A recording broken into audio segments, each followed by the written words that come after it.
Jeff Stonick, and on this week's Butler Beat, we will take a look at all sorts of consequences this cold weather has brought to campus. And I'm Millie Sauber, and we will also bring you stories about new Greek students and future Bulldogs. But first, students have been advised to stay indoors and avoid the cold weather, and for good reason. Campus is not in a typical winter, but a polar vortex, and Millie took a look at what that means. Make sure this week that you keep your faucets dripping, and that if you have a car on campus, you take it out for a nice drive and fill it up with a full tank of gas. Because Butler is going to experience some bitter, record-breaking cold weather. I just walked back from the HRC, and it's absolutely freezing outside. And I have on like 4 layers under my coat right now, and it was really cold on the walk here. Temperatures on campus have dipped well below zero even before the wind chill is factored in. This has students either taking the extra time to get bundled up, or students have been trying to avoid the cold at all costs by taking their cars to class. Butler has even gotten a shuttle to transport students around campus. Indianapolis Mayor Greg Ballard has also been fighting the cold and has encouraged delays and even closings. While Butler has experienced only delays, some aren't so happy about still having to attend class. It's freezing outside. I don't really understand what a 2-hour delay does because it goes from -6 to -4. So I've pretty much had my face frozen every time I've walked outside today. Frustration has even hit the web, where a fake Twitter account has been created called "Is Butler Closed?" But still, we have class. Make sure to remember, if you're going to go outside, stay bundled up, wear a hat, mittens, scarf, and a coat. For the Butler Beat, I'm Millie Sauber. It's cold. Parking is one of the biggest problems that the Butler community faces, and all this snow has not helped. Snow lining the streets and snow piles filling parking lots has limited the already few parking spaces Butler has available. Apartment Village is no exception, but recently, Butler announced that the Apartment Village residents could park in a portion of the Hinkle Fieldhouse parking lot. This opened up spaces for students living in the north side of the village, as well as the students closer to Hinkle. Now more spaces are open for those students coming home late at night, and they won't have to walk very far. This is a huge impact for students right now because they can get out of the cold much faster. One of students' biggest concerns is the wintry weather, but all that snow is also affecting the people in charge of the Butler Farm. The farm is located west of the canal and is operated by the Center for Urban Ecology.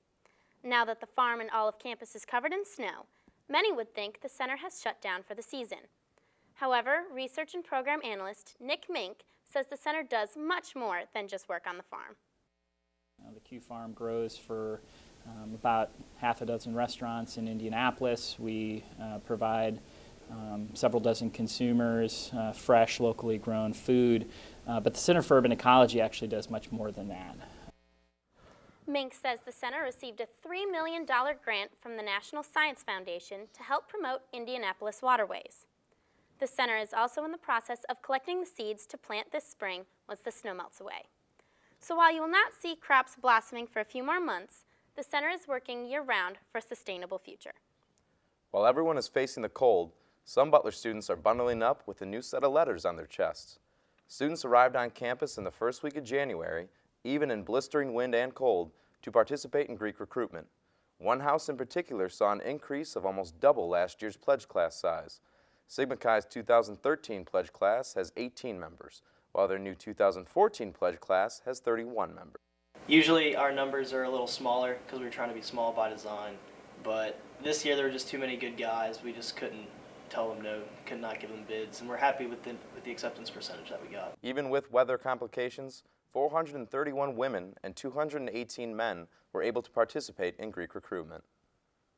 More good news is not for current students, but future ones. Butler is changing the way it sends out admission decisions. No more waiting by the mailbox. The letters are posted online. Mallory Duncan has the story. For the first time, Butler has put acceptance letters online. Prospective students don't have to wait for the mail to come. They can just log on and see the decision on the day the university specifies. When they click on the admission decision letter, a copy of what they will receive in the mail a few days later pops up. If it is good news, the Butler fight song starts playing and streamers slow down the page.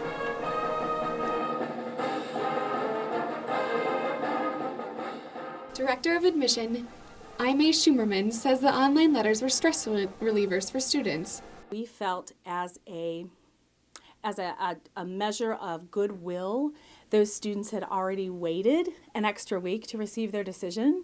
So we went ahead and concurrently mailed the notification and then turned on the electronic notification because we didn't want them worrying any longer than they had. Butler is trying to add more social media to their admission process as well, encouraging students to use the hashtag ButlerBound on Twitter. They also give students an opportunity to use a Butler-bound picture as their profile picture or cover photo on Facebook. Admitted student Corey Jankowiak says the social media aspect enhances the admission process. Before I got the letter, the Butler admissions followed me on Twitter, and they kept posting all this stuff about people holding up their packets and stuff, because they made it big and it was pretty festive. Even though the decision is now online, students are still excited about the letter in the mail. That's a personalized packet that has been put together specifically for you. It's been individually stuffed. It's been sealed with a wax seal. It's got your name on it. Along with the decisions online and increased social media, Butler has made one more strategic admissions decision. TRIP is now going to some admitted student receptions. For the students who are looking past the winter towards spring break, the HRC has a program for you. Elise Giacobbe has a story. Sweat to Spring Break is a 7-week program running from January until March. The program is offered to all Health and Recreation Center members who feel they need more exercise and health tips. The program's focus is to help students, faculty, or staff get fit for spring break. So how this program works is they actually, using a QR reader on a smartphone, they'll click on one QR and it's a quick registration. It asks your name, your t-shirt size, and maybe an email so we can contact you. And then you get to pick which city you want to try to get to. 1 minute of exercise is 1 mile towards your city, and you can get up to 90 minutes a day. With over 100 participants this semester, the Health and Recreation Complex decided to add a new twist. Swim to Spring Break has recently been added as a new program. Now students who feel comfortable working out on land and in water can get involved in the programs. Prizes are given to the people who reach their destination by spring break. Spring break's right around the corner, and I want to have the ideal beach body, but I really work out to look and feel the best about myself that I can. Sweat and Swim to Spring Break are motivational programs to help students feel good about themselves. The Health and Recreation Complex is still allowing students to register online or via their phones. The program's purpose is to teach students how to live a healthy lifestyle along the journey to their destination. For the Butler Beat, I'm Elise Giacobbe. One group of girls also looking forward to spring is the Butler women's soccer team. The team is waking up early and walking to their cars for their morning workouts this semester. With the start of their spring season, the team has more fitness-oriented trainings and weightlifting 3 times a week. Each girl had to test into 2 different weightlifting areas, including bench press and sit-ups. Due to snow on the Butler Bowl, the team must practice in the West Gym of Hinkle or in the tennis bubble.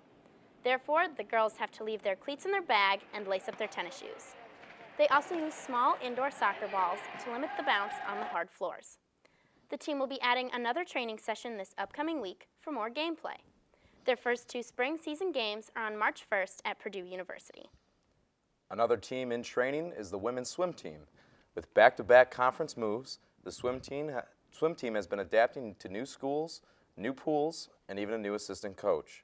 With conference in just under 3 weeks, the girls are polishing up their technical skills. The top 17 swimmers will fly to Sewell, New Jersey, where they will compete in the Big East Conference starting February 19th. The meet is a 4-day affair with preliminary swims in the morning, championship swims that evening. Butler recognizes diversity in many areas, one of which is having no school on Martin Luther King Day. Students at Butler had the day off for the holiday and had the option to spend it in a variety of ways. Butler's campus was noticeably vacant that Monday due to the remembrance of Martin Luther King Jr. Students had the day off from classes as the Fairbanks Center and Jordan Hall were much calmer than the weather outside. MLK Day is observed the 3rd Monday in January at most schools every year, and Butler is no different. The Ephraimson Diversity Center in Atherton did its part in celebrating MLK Day with the film Precious by Lee Daniels, was shown there in honor of Dr. King. The movie was nominated for Best Picture at the 2010 Academy Awards.